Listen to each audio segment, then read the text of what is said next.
What's up, family? It's your favorite host, Maria Jordan from Afternoon Tea Radio, and today I am sipping tea while spilling tea with my special guest, actress Michelle Lamb. What's up? Hey, boy. How are you? I miss you so much. You are just so beautiful. You Look at too. You haven't changed at all. I know. You look great, and you've been doing amazing things. Yes. I mean, everywhere I go, I see Michelle on TV. Oh, thank you. I am so blessed with that. Thank you. It's How is it? How has it been? I want to lie and say it's been easy, but it hasn't. Yeah. You know, it's been hard work. Mm-hmm. But the end result, the gratification of it all. Yeah. It's been so rewarding. It's been really good. So tell people a little bit about yourself before we get into your amazing career. Tell them about where you're from. And, I mean, you've been in the Army. Like, let's get into the tea. Okay, so I am originally from Chicago. Yes. Chi-town girl. Yeah. I am a veteran, military veteran. I am a retired flight attendant after 24 years. Decided to make a career change and was doing some background work. And then I started watching and looking. I was like, I can do that. I can do that. But then after speaking to people, they're like, okay. And I was kind of like a lot of people thinking, oh, okay, I could just step on set and I'm a natural. Yes. You know? No, not at all. So in order to be taken serious, I was told, you know, by several people, get your headshots, get the training. If you want people to take you serious, you have to take it serious. You know, you have to invest in yourself. So I was really happy about being on set and, I get to see this celebrity, that celebrity. Yes. But then when I'm like, I can do what they doing. So I started taking classes. I started taking it serious. I self-retired myself as a flight attendant because after I twinkled my little toes in the water, this is what I wanted to do. Wow! Did you ever think of being an actor as a kid?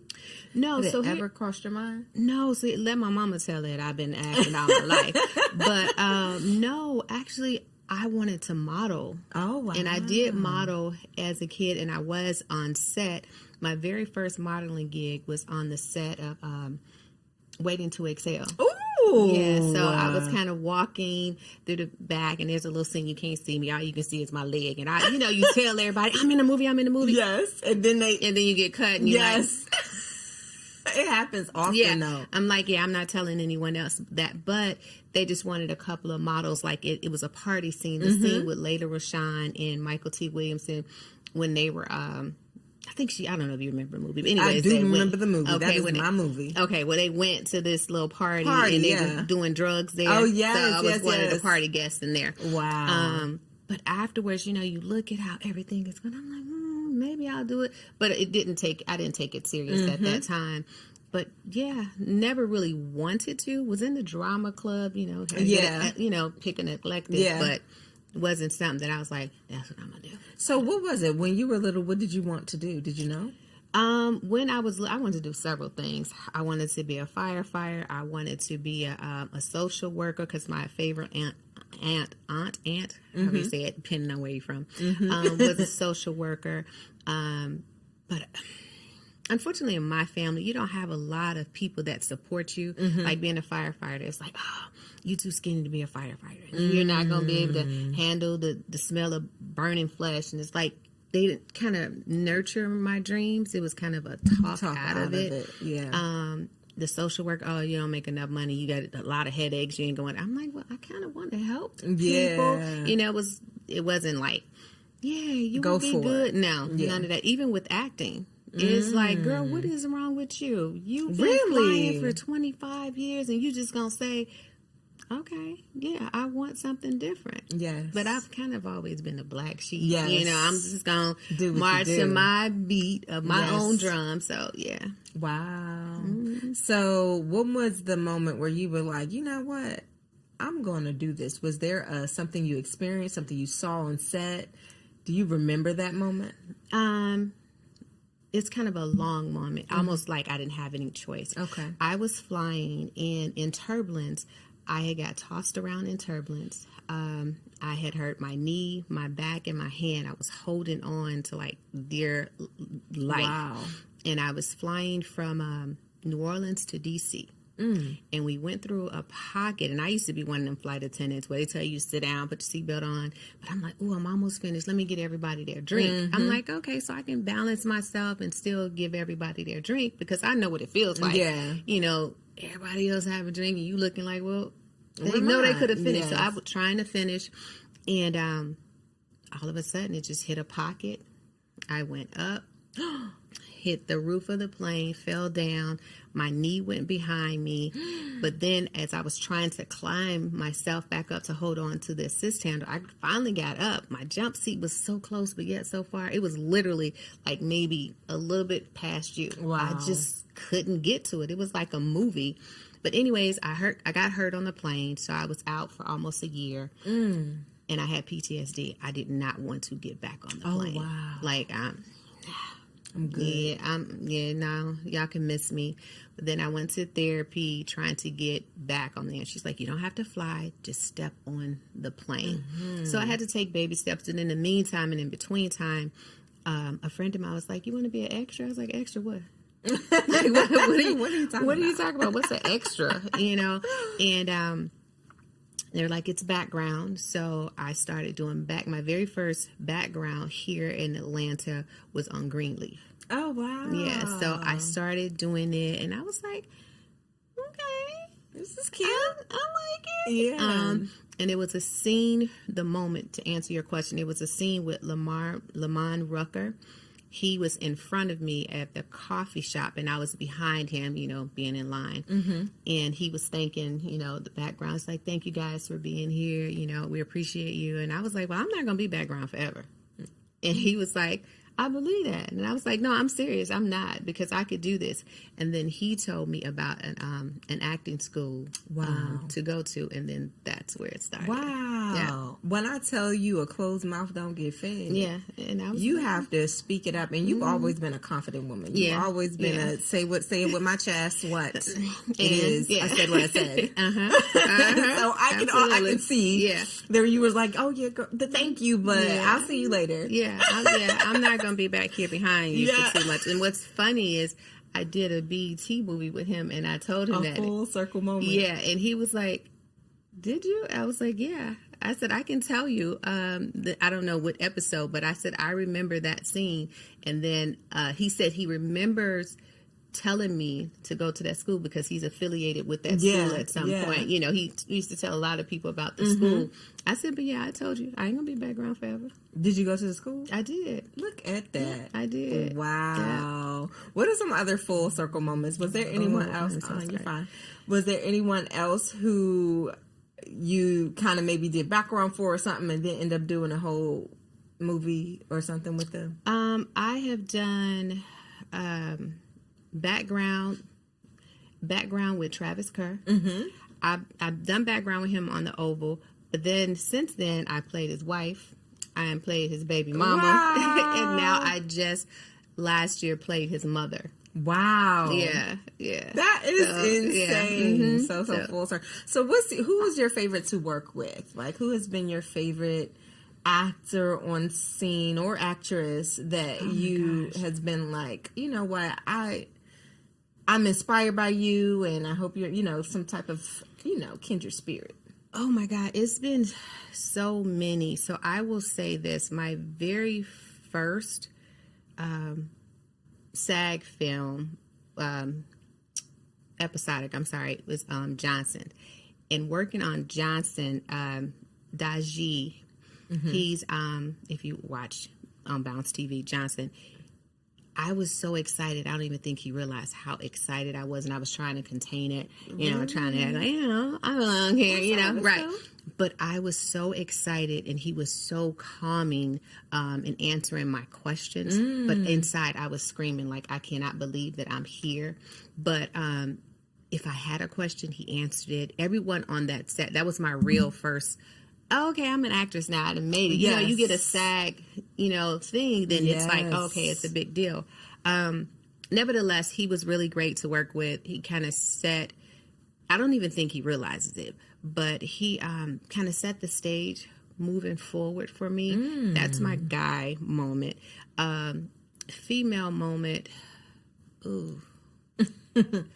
No, not like that. You know, some of us, some females, you know, we catty. But that's not what I was going with. One of the young ladies, her name is Tiffany Snow. And she's done a lot. She's a really commercial girl. But you walk on set with her energy is just, you have no way of, you have to be really, really happy. If I am on set with her, I'm like, let's go. So, and with that, I learned from other women and other people. When you walk onto a set, people gotta want to feel your energy and want to be on there. With you know, when you're on there and you get to play and learn different things. I can play with Tiffany all day. It ain't even work. You know, we can feed off each other. That's the best situation. Good. Yeah, absolutely. That's awesome. And anybody you would not want to work with again? You don't want to put. Don't do me. Don't do it. You sure? Don't do it, because I still want to be able to work in this industry. So you know, when you say certain things or certain people, it travels really fast. So you'll leave the name out. But what was the situation that made you like, you know what, I can't do this no more? What was the energy from the person?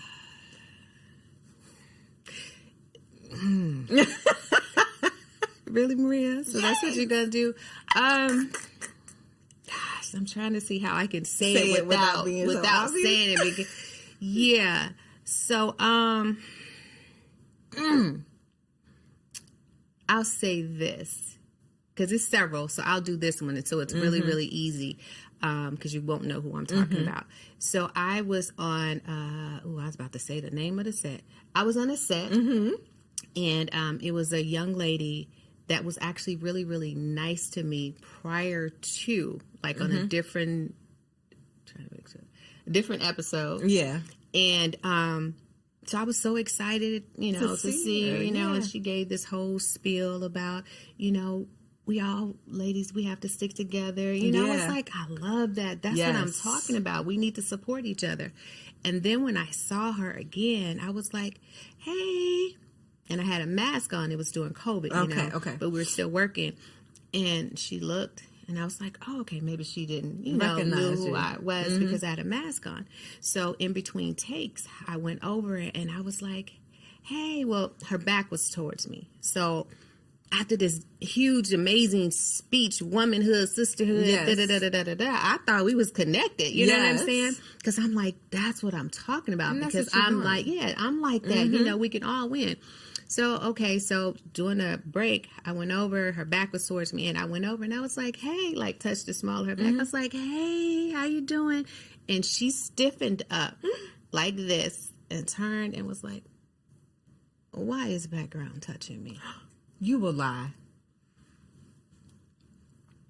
You are a lie. When I tell you, it crushed me so, because I'm a girl's girl. I want us all to win. You know what I'm saying? And to actually find somebody like that, I was like, yes.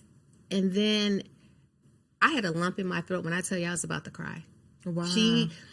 When I think about it still to this day, I'm like, you know what? When I really, really get up there and we happen to meet again, or our paths, you might have to have that conversation. I'm gonna have that conversation with, and I try. Even when I think about it, sometimes I'm like, well, maybe she was going through something, or maybe something had happened to her to where, you know, maybe background had not the way that was said. Girl, I'm telling you, I was trying to give her everything, and then, if I'm gonna keep it a buck, I went over to a friend of mine and I was talking to him. And this is what we do. Well, I can't say we. This is what I did. I immediately started to tear her down. I'm like, she ain't even know that. I just started talking. You know what I'm saying?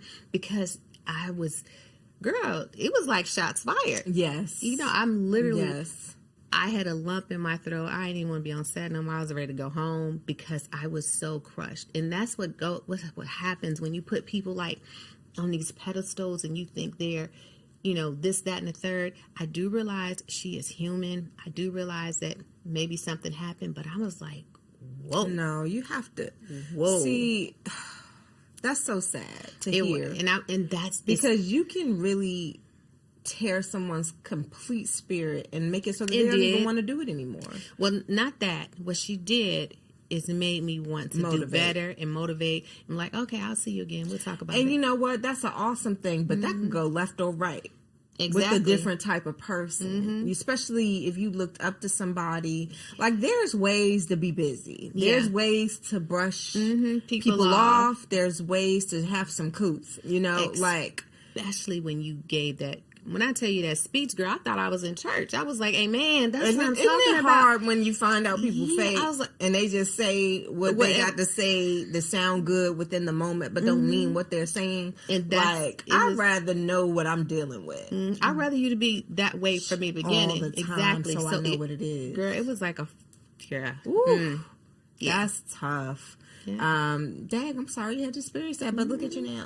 But yeah, I'm still doing your good. thing. Yeah, you're still doing your thing. But so what it did is taught me when I am on set and I see certain people, I am always, hugging people. This, that, and like I'll go places and people recognize me now. I've done Law and Order, Chicago PD, but it's more so. The movies that I have on Tubi, it's kind of like that's my crowd of people that see me. So they're like, "Oh, I saw you," or they'll say hi, and I'm hugging this, that, and the other. I don't see it that way, you know. Even my daughter, well, you know my daughter, and she's like, "Mom, you can't be coming out the house looking any kind of way because people know you now." And I don't think that. Like, to me, I'm still, you know what I'm saying? It's very hard to not be yourself. Yeah, so I don't know how to be. But that's not your personality at all. Like, you a people's person. Yeah. So you, Ebony Hustle, is that you did part 2, right? You were the lead on that. Yeah. So tell me about that. How was it? That wasn't your first lead role though, right? Actually, it was my very first lead. I had been doing other projects, but that was my very first lead role. Yes. I was so excited. It's so amazing that. You know, when you get that chance, girl, I was willing to be on set all day. What else I need to do? And girl, now I'll be like, y'all don't pay me enough to be on set. Yeah, how long we gonna be on here? But it was just, and I'm still excited about working, but it's like you kind of drain you drain yourself. I didn't want to leave set. I was so excited, and I'm still excited. But that project, it was so much fun. Yeah. So how did you being in the Army, you being a mom, you being all of these things that you are outside of acting, how did that influence you? Like, what type of things did you take out of your experiences that makes you great at what you're doing now? Oh, it's not even just being a mom and that it's life experience. So what I've learned, you mean as far as my life into the characters? Like, yes, or even just in general as the person you are today, because you've been through a lot even in the Army. Like you went through a lot in the Army. We talked about that on a previous show before. Just dealing with being treated differently, being violated, and all the things that you've experienced. And I'll let you tell your own story. But how did that make you who you are today? I will honestly say it does play a part, but it doesn't. Okay. If that makes sense. So it plays a part that it did allow me to go ahead and self-retire because now they've paid me for the violation that was done to me. If it wasn't for that, I wouldn't have been able to really self-retire myself. Before we go further on the question,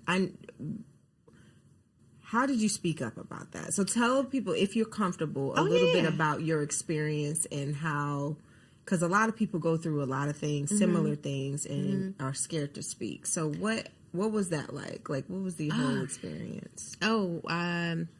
Let me go back. I didn't originally speak up like right away. Okay. So in the military, when I was in the military, so many things have changed now. There's so many things that they can't do, you know, as far as physically, you know, things that they can't do to you. We didn't have like I need a break. They got some kind of flyer or something they hold up now that they could say, I need a break or I need a stress break. We didn't have that. Yeah. You know what I mean? They could dog you, push you, to no end. But that wasn't my thing. I never got that. However, I was in the military this is after basic AIT. So I'm going over to Germany. And when you're in Germany, you have like a, what's the word?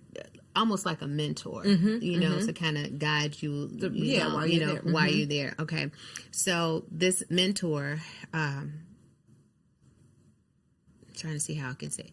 Basically, what you can say whatever you want. Okay, so this mentor basically raped me, but I wasn't drinking, and so he was like, "Well, have a drink." Like if I had a glass of wine, well, what was it back in the Bartles and James, you know, the little wine coolers, girl. So if I had a wine cooler, I was gone. Yeah, I wasn't drinking because you're not a drinker. But also, I was 19, so I shouldn't have been drinking. You see what I'm saying? But in the military, it's different. If you're a soldier, you can drink. Yes. You know, they have their own set of rules. This, that, and the third. Okay. So we're drinking, and I stayed in a a co-ed barracks, and at that particular time, it was like, you know what, I'm getting tired. I think I'm drunk. I want to go down, lay down. He didn't want to leave. One thing led to another. I tried to walk him to the door, and as I'm walking him to the door, he actually pushes me up to the door. So I'm doing this only because I realized after being married that I didn't like anyone holding my wrist, and I didn't put it together until I went to therapy. But he had pushed me up against the door and turned me around and literally raped me on the door. Wow. But I didn't say anything, and I was just like, leave, this, that, and the third. But then you start to have this this self, like, what did I do? If I wouldn't have drank, I knew I shouldn't have been drinking. So now it's like, it's your fault. You know what I mean? Why did I let him in? But co-ed dorms, across the hall was a guy next door. You know what I'm saying? That's just how it was in Germany. Well, in the barracks that I was on. But I didn't say anything right away. I didn't even say anything to my kid's dad at the time. Well, I wasn't. Anyway, let me get to it. But anywho, so I wanted a new mentor. Couldn't get a new mentor. I needed to say why. I didn't say why. Okay. Oh, wow. I just I want a female. It wasn't any females available for me because it was like a group of us.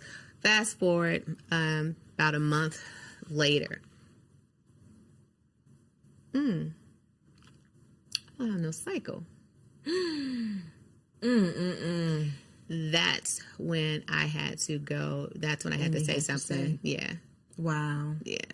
Wow. And I said something to the doctor, but I still, to this day, June 6, 1987, I remember it. I have my medical records, and it said, soldier came in, and it has alleges, had the quotation marks by alleges that she had been raped.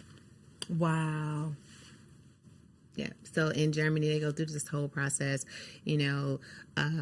in my mind, of course, I was like, I'm going to get an abortion. I ain't doing this. I'm not keeping this, whatever.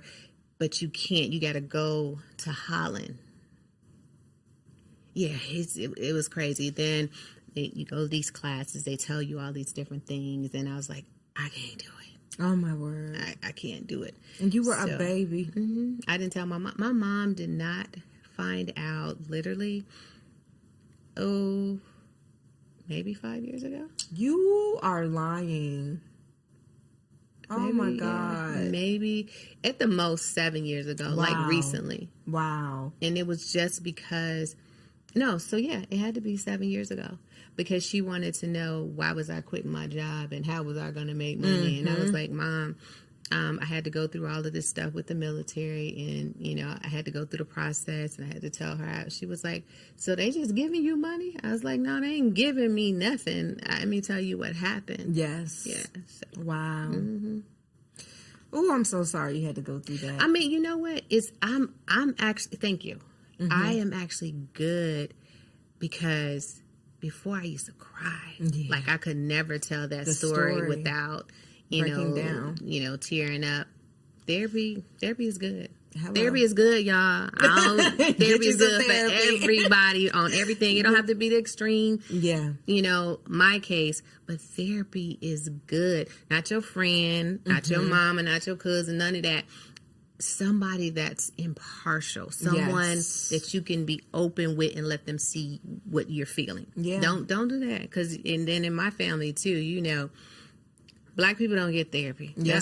That's considered, that's some white people shit. And but we that need is to not change that narrative, because it changes everything. I literally started Juliana, like, and it's not even something that she necessarily needs, but you know, she's in a she's has 2 separate homes. You know, me and her dad aren't together. Yeah. I'm married and he has his, you know, thing, and she's having to go from house to house. Like, I can imagine the different feelings and thoughts, and I want her to have a safe space to be able to talk through her feelings. And I, you know, what's important for me is for her to be able to communicate and be an independent thinker. Yeah. So I wanted her to have that. So yeah, that is so good. Yeah. And it's good that you're doing that, because there are a lot of us that think our kids are just as strong as us. Like for me, I encourage, but you know, my kids like, you know, I don't want to do therapy, because they keep hearing this negative thing. But now that they're older, they have, but younger, when their dad and I divorced, I was like, no, we fine. Yeah. I'm like, are you really though? You know what I'm saying? Yeah. But to have somebody to talk to get those things out, I commend you for that, because there are a lot of people that be like, she'll be all right. Yeah. Oh, I asked her, she said fine. You know how many times my mama asked me something, I said I'm fine? Yeah. Because there's certain things that you say to your mother, there's certain things you say to your friends. Everybody don't know everything about you. You know what I'm saying? But then when you have this therapist, someone that you tell her whatever you want her to know. And it's confidential. That part. She can't tell nobody. Yeah. She can get sued. Yeah, that part. But as you as a mother, you are doing, I commend you for that.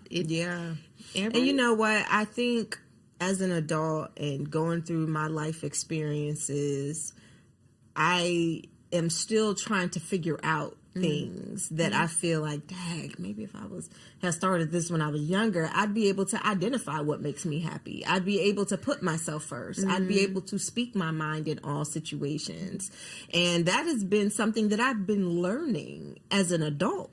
And you will still learn that. Yeah. You will still, we are forever evolving. Like, it's girl, I still learn more and more about myself. Yeah. You know I have my voice to where, you know, that situation taught me that, nah, it ain't happening. You know what I mean? But it also at the same time built like a certain wall that I thought I was protecting myself. But what I was doing was blocking a whole lot of other blessings, because you know, all of a sudden everybody starts to look like a predator to me. Yeah. You know what I mean? Like if you say certain things, or there were certain triggers, which I didn't know anything about triggers. You know what I'm saying? You don't do that baby girl stuff.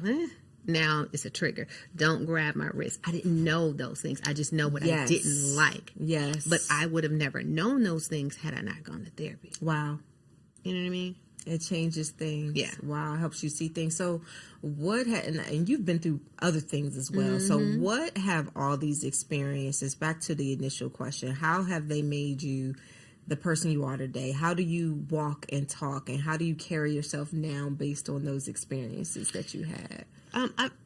In life, we all have experiences. You know, there's some are better, some are worse. In any character that I have to play, I take a little bit of my life experience, you know what I mean? And then I also kind of people watch. You know, I watch people and I look at certain things or certain situations. I even watch other movies to kind of see, do I really see that?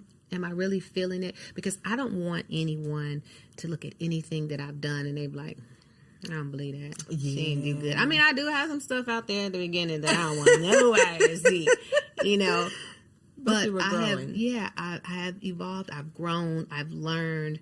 And it's just life. When life is lifing, those are the best time that you can pick certain roles and certain situations to go through. And then when I don't know, I can experience, like I have, not trying to drop or anything, but the transporter on Tubi. I'm a drug queen, Pam. I don't know nothing about drugs. So I sit here and I watch different movies, but I'm like, I don't understand. I'm like, okay, so I'm asking people. It's a shame that I know people that I could ask them to. Bad. I'm like, so how mad am I supposed to be about 30 keys missing? Yes. You know, and then they're like, okay, well, think about XYZ amount of dollars. Okay, somebody done stole that. Oh, so now, okay. Copy. Okay. Got it. Okay. No, this is a problem. Yeah, so because I don't know, you know, so when you have to do that research and to actually just give yourself to that character, then that's what I do. And pulling, whether you have to be emotional, whatever it is, you can pull from just... Yeah, and when I get mad, believe it or not, that situation in the military, the anger afterwards, it, like I want to kill him afterwards, that anger helps me when I have to be angry. The roles where I'm just feeling guilty or self-doubt, that situation helps me because I literally was like, oh, it's my fault. Oh my God, that's why so... did I do? You know what I'm saying? But tell them that, can you explain when you realized that it wasn't your fault? Because there are so many people that go through that and they still blame themselves for their experience. When I realized that it wasn't my fault, truly realized, literally in therapy. I mean, you know, my roommate at the time, you know, I told her eventually. Yeah. I told my kid's dad eventually, trying to keep him out of jail. He was like, "No, that ain't your fault. That ain't your motherfucking fault." You know, everybody tell you that, but you have to actually really believe that. You know what I'm saying? So it wasn't until therapy that I realized that, oh, okay, you sure? What was it? What did she say? When I told her that I felt like it was my fault, I felt like if I hadn't had a drink, I would have been, you know, cognate. I know what you're trying to say. Clear, would have had a clear head about what I was doing. And she said, no. You know, everyone has had a drink. Just because you had a drink, it wasn't for him to take advantage of you. That's right. But I still wasn't getting it. You know, it wasn't time. It wasn't. I still didn't get it. Like to me, I'm like, had I not had that daggone drink, I would have been able to fight him off. I felt like I could have been able. In my mind, I was probably like 125, 30 pounds. I felt like I could have beat this sergeant. Or maybe he wouldn't have been. That's so. You know what? But usually it was a plot. Yeah. Yeah, he was older than me. If I could, I try to forget a lot about him. But if I'm not mistaken, because he was a sergeant, I was a private. I want to say he was maybe 28 and I was 19. You know what I'm saying? So you knew exactly. Yeah, what he was doing. What it was. But I'm trying to think. She said so many other things to me to make me realize it wasn't your fault. It wasn't. It wasn't. I can't think verbatim what she said, but it did take a while. You know, it's not your fault. Oh, okay. No. It took some time for it to resonate. And I mean, I don't want to go too deep, but I will say this, and I don't know if anybody needs to hear this, and people are probably going to be like, what? She crazy, but I don't really care what people say, you know. Another thing that really messed with me about that, and then we can get off of it, but I just want to say this since we hit this point, is I felt, and you can edit out if you don't. No, it's fine. I felt really confused because my body responded. So then I was like, well, did he rape me? Oh, wow.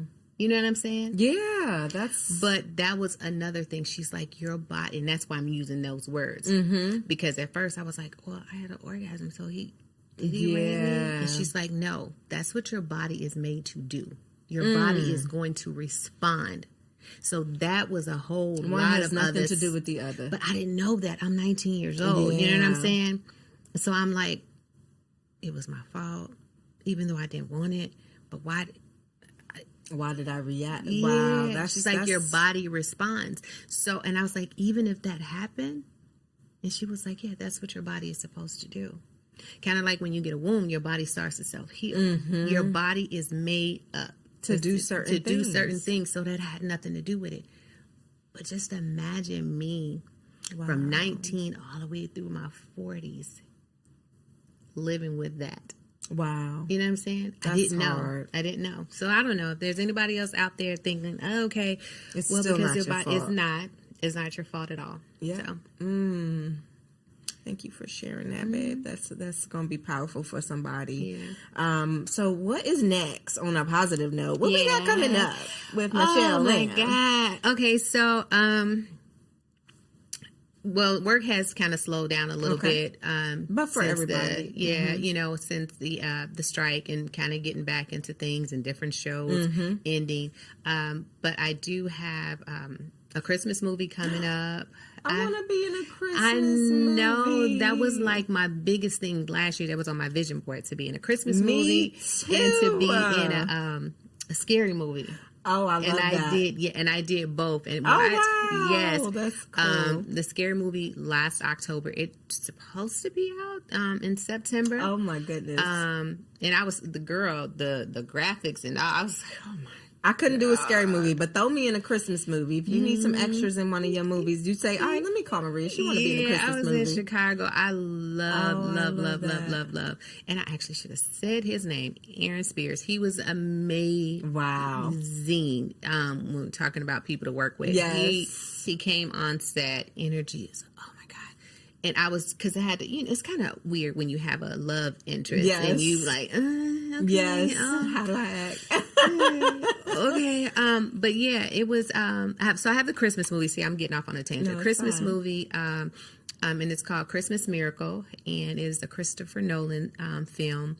I am Hold the Fort is the scary movie, and that is William Bagley. Please let me pronounce that right. Yes. So that, and then I'm doing a stage play with Palmer Williams Jr. We did it in May, and then we do it again in August, and then again in September. Yeah.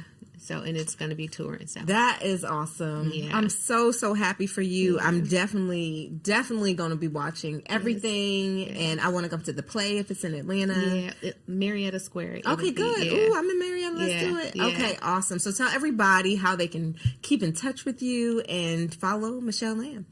Well, I am on Instagram. It's Michelle.Lamb, Lamb, and it's Michelle. Let me start over. Michelle, MICHELLE.Lamb,